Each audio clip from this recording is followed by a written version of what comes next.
Hey family, this is Uncle T Show again, coming on live to you from Oklahoma City. You're welcome to Uncle T Show and Uncle T Show. We talk about people, places, and events. This is your guy, Uncle T. Today, we are talking about a topic that is so specific to some particular people. And as you know, we are never gonna have a taboo topic on Uncle T Show. That's why we talk about everything. You'll be shocked about the topics we'll be talking about, but these are the topics you need to hear about and learn something about. And as I always say, we are here to help offer solutions to the things that keep you up at night. And this may be one of them for this specific caliber of persons we're going to be talking about today. And if you have not yet done this, please, let's take this little 5 seconds to do this. So if you have not yet subscribed to the Uncle T Show channel, please go to YouTube, open and search Uncle T Show. Click on subscribe, share it, like it, and of course, click on the notification bell to be notified whenever we upload new episodes of Uncle T Show. So today we have great people that will be talking about this topic today.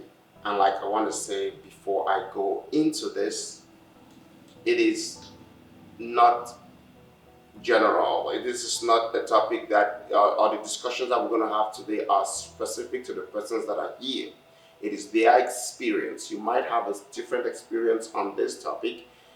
So share it, talk about it. Share it so everybody can know your own experience, what you went through. And I'll throw this topic to you. So today we'll be talking about C-section or natural birth, aka epidural or non-epidural. So if you're going to have a baby, what are your choices? What are your options? You're going to go on a C-section, or you're going to go to have a natural birth. However, will you have epidural in the C-section or not? Or would you have epidural in the natural birth or not? So we are going to kind of break it down a little bit. And what I always like on Uncle T Show is not to share my opinion, but bring people who've had the experience in childbirth at least once and what they went through to be able, in the process and going through these facts. So please, stay tuned as I introduce to you our panelists. You will like them for sure. This is a situation that so many people go through. They think about it. They have sleepless nights deciding how it's going to go, what to do. Is it something that is possible? Is there a stigma about it? Will it create panic? What do we do? And how do we decide on the choice to go on a C-section or the choice to go natural? And today we're going to see from experiences that our panelists have had to help you navigate these choices, these moments that you're going through. And so we have our first panelist I'm going to introduce to you is one lady. You must have seen her face already. She is Lenora T. Lenora T is a YouTuber. She is a mother, a wife, and an entrepreneur. She bears so many hats. I can't remember everything that she does, so I'm going to just call on Lenora T. Can you tell us a little bit about yourself? I know you are a great lady, you're a great woman, you are here, there, everything, acting and all of those. So, hey, Lenora T, tell us. Hi everyone, Uncle T, thank you for having me on your show and thank you for that introduction. I don't know if I can match up to it, but my name is Lenora T. I'm a wife, I'm a mother of one to my beautiful daughter Skylar. Shout out to Skylar. I'm also Skylar. That's the name, Mama Sky. So you can call me Lenora T, you can call me Mama Sky. But I'm also an entrepreneur. I have a baby and mother shop in Yaoundé. precisely at EMEA. So if you're around there, make sure you stop by and get a few things, or just stop by and say hi. I'm also a makeup artist, a makeup enthusiast, everything beauty, everything makeup. You can come to me. Check out my Instagram, check out my YouTube, and make sure to subscribe as well. So I'm excited to be here and share my experience as a mother, and yeah. I told you that she wore so many hats, and in fact, she wears so many hats. And you can see for yourself, she's everywhere and doing a lot. So she has the experience, she's been to the labor room, and we're going to be talking about that. So right now, we'll be introducing our next panelist, and this is my own very Caroline Phoebe. She is also a wife, and she is a mother of my one and only Liam, and she's been to the labor room as well. And there's so many things that these ladies do, and she's one of those kind of people that is, everywhere, and she's doing a lot. In the background, you will not hear about her, but she is moving mountains. So, Caroline, tell us about yourself. Hi everyone, my name is Caroline Phoebe. I'm a wife, I'm a mom. I'm also an entrepreneur. I own Liam's Collection, and it was named after my son William, short form Liam. Well, today, like he said, we're going to talk about C-section epidural. Let's just dive into it so we can share our experience of what we've been through, because we've been to that room and back. So I think we have a few to say. Exactly. And so this is why I said we have people who have actually been there and back. So if you have experiences that you want to share rather, please go to the comment section and type it out. We'll have time to maybe, talk about it. But for right now, tell me, I'll start with you, Lenority. What was the deciding factor that made you to choose what you chose? You tell us first, how you had your baby, and did you do C-section or did you do natural? And then, what prompted you, what motivated you, what, motivated your choice? So first things first, I found out I was pregnant the beginning of 2020, and that was right after my wedding, my traditional wedding, which happened in Cameroon.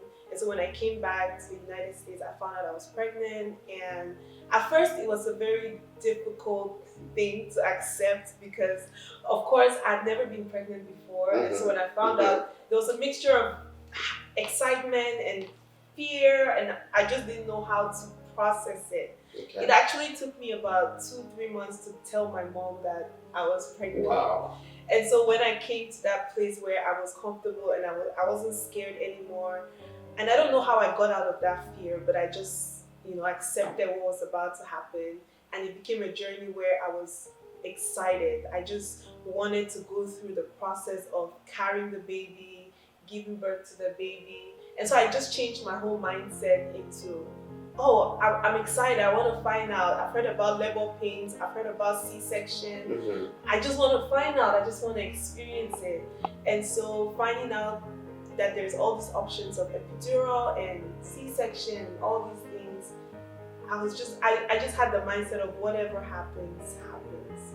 So I really just had that mindset of excitement and just going through this journey with, like I was going on a trip, basically. I know, right? I mean, it's been the first pregnancy. It was kind of like a new body changes that you're experiencing and everything. All those happy 1 minute and being angry the next second. I don't envy your husband. I don't tell you at all.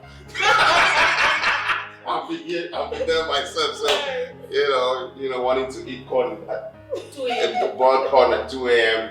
And if it doesn't happen, something else, the person will die. Mine was fries and ice cream, actually. Yes, at 2 a.m. So good. Thank God for McDonald's. No publicity at all. So Carol, was it the same experience? Was it the same choice decision or the same kind of experience you had when making a decision? Okay, first disclaimer: it's my experience. Nobody should judge me. That's okay. Yes. You can share your opinion in the comment section, or maybe call us if you want us to talk about it. That's If you have right. a different experience from what both of us has experienced. Me too. So first of all, finding out I was pregnant, I was like, okay, I'm pregnant, like pregnant. And as Africans, Cameroonian, we grew up watching a lot of Nigerian films and seeing women pregnant, the whole tantrum. Sorry if you're going through that, but I don't know the best way to put it. Men will say nagging, but just all the emotions you go through. Well, I was like, oh, okay, my mother's last born is pregnant. What is going to happen? Last born syndrome. That's what. Yes. My husband was scared because most people that know me as a last born feel like I'm this spoiled last born, but I'm actually strong, very strong. So I was like, okay, I'm pregnant. What next? There was no emotion. I was just like, I'm pregnant. Okay. Somebody's going inside me. Okay, Mm-hmm. what will happen? But the option of what will happen that day, the day of delivery, my husband knew I will not be able to push until I cannot bear the pain because he feels I'm so weak. And in my mind, I was like, I will shock my village people.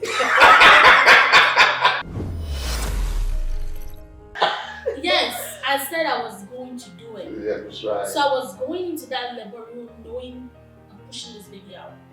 But mind you, from the get-go, my first ultrasound, my doctor had told me I'm having a very big baby. Mhm. Even with that in mind, I still knew I would push. Strong African woman, I'm going to represent. But as it is, let's find out what happened. So the experience is a lot more about when you're actually in the labor room. I think the decision sometimes doesn't come like, okay, from start, this is what I'm going to do. Especially for us Africans, we have this conception that all the Africans, most of them want to have natural birth, except for some places like Brazil, where I have the experience where there are women from before they get married to their husbands and tell their husbands, it's going to be C-section. That's it. And the reasons being that they want to keep the part, always correct for the man.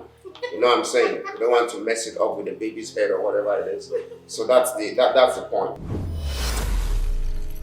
So but us being Africans, the conception is different, and so on. Before we go into this question, I wanted to ask you, let me first of all slide this one in.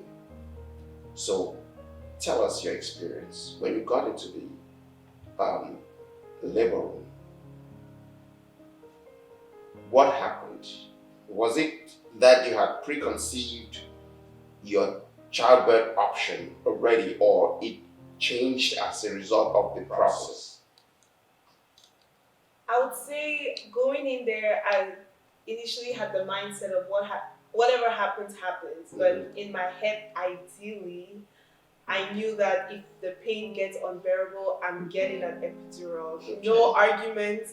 In fact, as soon as I got there, I told them, I said, I'm going to get an epidural because they have to get that ready. They Right. have to.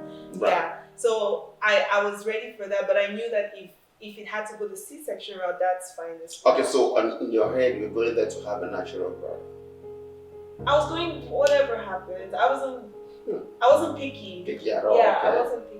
Because at the end of the day, it's your safety and the baby's safety. Right. So whatever the doctor decides, I'll go with that because I trust my doctor and that's why she's my doctor. So whatever she chooses to be the right decision, that's what it is. So sometimes your OBGYN, that's how you call it, right? Or your OBGYN might pre-arrange a C-section, maybe based on your health and all of that. So you didn't have those kind of pregnancy disorders that your OBGYN would recommend a C-section right from the start. No, the only thing she recommended was induction. So I was okay. induced Okay. because the baby was going past her due date. So instead of scheduling a date ahead, which could make the baby 42 weeks, she decided to induce me on The exact date. on the exact date of my due date. So I was induced on that day, and we took it from there. And so finally, you had your baby. Was it C-section or was it natural birth? Natural birth. Natural birth. With epidural. You tried. Oh, with the epidural. Yes. I did not try again. Never. Because I was going to say, you went through that. You know. Oh no, I took epidural. At first, I thought, if I go the whole mile without wanting epidural, that's fine. But it got to a point where I was like, get me my epidural immediately. So you didn't even experience the childbirth pain at all. So before the pain could hit you hard, you already got I it. think you have to experience it for a little bit. Yes, and that's what I wanted. I wanted to experience the pain and then get epidural. So I experienced the pain and then asked for epidural. So tell us what you think. Do you think that those who get epidural do not really feel the childbirth experience well, or do you think that they are just shy of pain? Are they strong women at all? Because some people are like, you know. Carol, tell us, what was your experience before? Oh my God. Okay. First, like I said before, I was having a big baby. So when I was going for my weekly checkup, I think the last one before I went into labor, my doctor did check and he said, "Oh, you must have started dilating." But when he checked, he said, "Oh, you're not dilating." Mm-hmm. So in my mind, I was like, "What is that one?" So he explained it to me and he's like, "Okay, you come back in 2 days and we'll have to check, but we need some kind of dilation going on, or else we're going to induce you." Okay. So I think when he said that, we just went ahead and scheduled a date for us to do everything in case I come and I'm not dilating. Mm-hmm. So I think the day before the actual date, I went into labor. I did not know I was in labor. So I woke up that day, I had spotted bleeding, but like they always say, spotted bleeding normally happens, it's normal unless it's something. So in my mind, I said it was normal. I called my sister, she said, "Oh yeah," they said, "Sometimes you have spotted bleeding." So I was like, "Oh, okay." So that night, we went to bed, we did we listened to the baby heartbeat and we were making fun at my husband, like, "Oh yeah." And he's like, "Oh, you're not even dilating. They'll just induce you and you have the baby." But I started having pain. I called my mother-in-law, thanks to her. And I'm like, "I'm having this pain." She's like, "Oh, what's the time difference?" I said, "I don't know." So she actually tracked it. It was like 5 minutes apart. I felt like she knew I was in labor, but she did not say anything because I kept on having, while I was pregnant, I kept on having an episode of stomach pain, and then we'll go there like it was nothing. So my husband was like, we'll just go to the hospital now, just waste some time because they're going to send you back home. It's just vaccinated. Yeah. Something like that. Yeah. So she knew as an experienced mother that this can be labor. Mm-hmm. But she could not place it because the doctor had said, "I'm not dilating." Okay. So it so happened that we turned off the light, trying to sleep, and then the pain was unbearable. I rushed to the bathroom, trying to pee, and then it was blood. Okay. So I called my husband, and I'm like, "Come, this is what is happening." He just went into the room and got changed. And he said, "Let's go." I'm like, "Okay, let's tell your mom." He said, "No." Okay. I'm like, "No, at least let's let her know so she doesn't get up in the middle of the night to come and check on me because she knows something's going on with me and then I'm not here." So when we came, she was like, she's going with us. We left and she's like, "Where's the baby bag?" I said, "Baby bag? Why?" My husband was like, "Oh no, we're going. The baby's not coming." Oh man. So we drove all the way to Integris Baptist and we're all making fun, like the pain will come and I will cry and then it goes. Last born cry. Was it normal? So when we got there, I could not stand. Oh, they had to put me on the wheelchair and then roll me to the maternity section. Right. And then while we're doing all the check-in and everything, they put me in the room. The girl said, "Oh, you're in labor, you're dilated to 1." I'm like, 1.